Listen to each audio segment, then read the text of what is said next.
I might be going a little bit back into the national park conversation, but it's like John Muir had this idea of that, and you mentioned before, like LA has like the largest kind of environment for its type in the world, and I feel like part of it is that there was this emphasis on environment, and there was this emphasis on the United States to say like these large swath of public land must stay within public. It has to be protected. Like there's a reason why there's not a bunch of like hiking alpine Right, right, skiing right, right, areas in like the Los right. Angeles mountains, because we do get snow from Yeah, time to yeah, yeah, time. So like yeah. there's not like so many corporations or people that own a mountain in LA, and I think the Right, reason for that is that there are these people that saw what was coming down the line when it came to like unchecked capitalism, at least at the right, time, right, and said, right, we need to protect these spaces and protect these right. lands, and that was one of the biggest promises of that time, what John Muir said. But I don't think like there and I mentioned this before at the very beginning. It's like in our pre-interview is that I think the national park system is like like an example of the idea of the United States as a whole. It came up Right, right, right. with very good intentions, but it did leave out a lot of people, or it did leave out certain groups of folks that were already there or were already being marginalized in the margins, Right, and s- right, right, right. and yeah. Yeah, yeah, no, there's definitely a history to that, and I got to learn a little bit of that in the when working with the MPS, and it's very fascinating. John Muir was a kind of a he would call it, he's probably the transcendentalist tradition, of Hmm. the late 19th century, and people who were in love with the woods and were in love with the outdoors, and I think this was during a time when capitalism was you know strengthening its hold in the U.S., but definitely had already been established as the main form of social organization in Europe, right? Right. And the effects of taking out, eliminating a forest, eliminating an entire forest, those were already known and those were already seen for folks. And so what's interesting is that John Muir, the United States during this time set up kind of two organizations. I'm talking about the turn of the century, late 1900s, Hmm. late 1800s, early 1900s. They set up two organizations that pretty much had similar type of objectives, but coming from two different places, and that's the difference between conservation and preservation, right? So Hmm.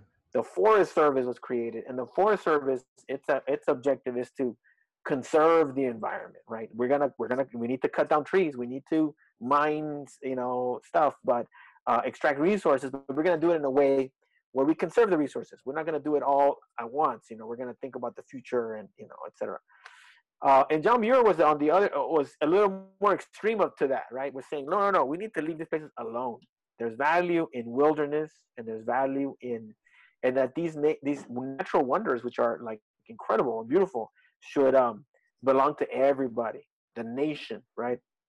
The nation, and I think post Civil War, this idea of the nation had a very political tone. I mean, it still does, but in those days, it was very fresh off the Civil War, where people would have had either direct experience with the Civil War, or were the children of veterans from the Civil War. Yeah, it's You know, Reconstruction US, right? yeah, Yeah. yeah, right. So there was part of that. The nation, right? The nation, we're a thing now together. And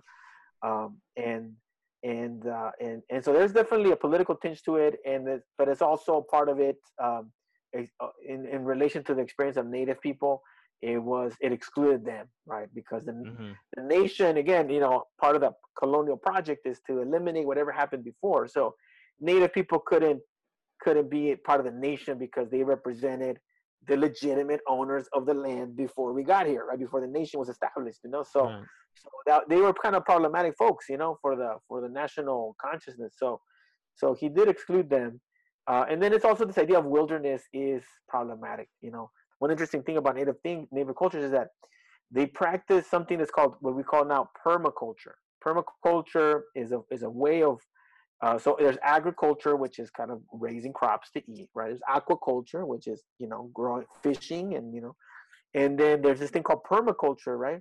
And permaculture is a whole ecological view on what we get, how do we get our food, right? Right. So native people were able to maximize the ecosystem for food production in a way that was foreign to Europeans. When Europeans came here, they thought it was a wild forest. Everywhere they looked, they thought it was wild because in their view, civilization and it was all about agriculture and it's clearing a field and growing food in rows, etc. They had no concept of what the native people were doing. It's funny that what is it, 300 years later now, with the advancing of science, right, with this revolutionary, quote unquote revolutionary shift in thinking from reductionism to systems thinking, now we're able to see, oh yeah, you can you can maintain an ecosystem in a way that it produces food and things that we need in perpetuity for a long time, right? If we balance it, right? So Mm-hmm. native people would, for example, coming back to Los Angeles in California, the fires, right? Let's bring in the fires. Native people used to burn a lot. They used to burn fires. They used to burn clear brush. They used to burn all constantly. From the Spanish chroniclers, their first impression of the San Fernando Valley was burning. When they first came in here, they saw it burn because the native people understood that fire, you needed to burn stuff before it got really bad, right? If you didn't clear certain areas, the brush would not, would accumulate and it would lead to even bigger fires later on, right? So they were very careful in managing the ecosystem. Any coast live oak, which was the oak trees that they primarily used for the acorns that they used to consume. Mm-hmm. Pretty much the majority of the coast live oaks that you see were planted on purpose. They are not randomly just seeded. They were planted in particular areas, again, to give them maximum access to the aquifers that are underneath. And Native people did this. They managed it. They managed it really well for thousands of years. When the Europeans came, they just saw wilderness. They didn't see how much. Same. John Muir was walking through these trails again, thinking, "Oh yeah, this is what a wildlife," And it was wild at the time because no one had taken care of it because the war that the U.S. has had on Native people. But it wasn't wild when the Europeans got there. It was very managed by human beings.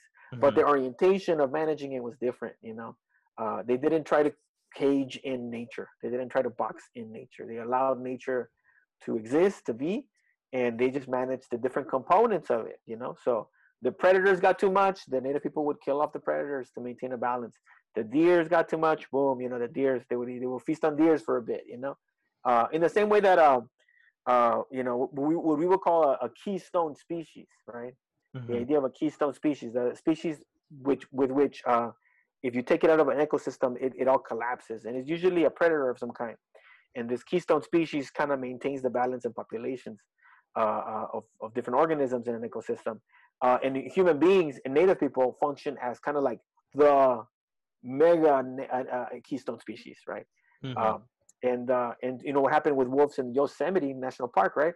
When they reintroduced wolves, they were able to keep the deer population, regulate the deer population, which led to less incidences of overgrazing by the deer, and it allowed for the ecosystem to thrive again, because you needed that animal to keep everybody in check, so funny thing, keystone species is an idea again that came out of that change that shift in thinking in terms of systems thinking. No one before 1960s had any idea of nobody in the West in the science community Right. had any idea what maintains populations in an ecosystem, right? Why don't the caterpillar just eat all the leaves? Mm-hmm. Why doesn't that happen, right? Um, and there was this guy who actually from California who did experiments who he developed the idea of a keystone species. But what's funny is that if you go back to the writings of native people, when they would write to the U.S. government, and they were talking, they were saying that back in the 1700s, they were like, "Why are you killing all the trees, man? Like, where the animal's gonna live. Yeah.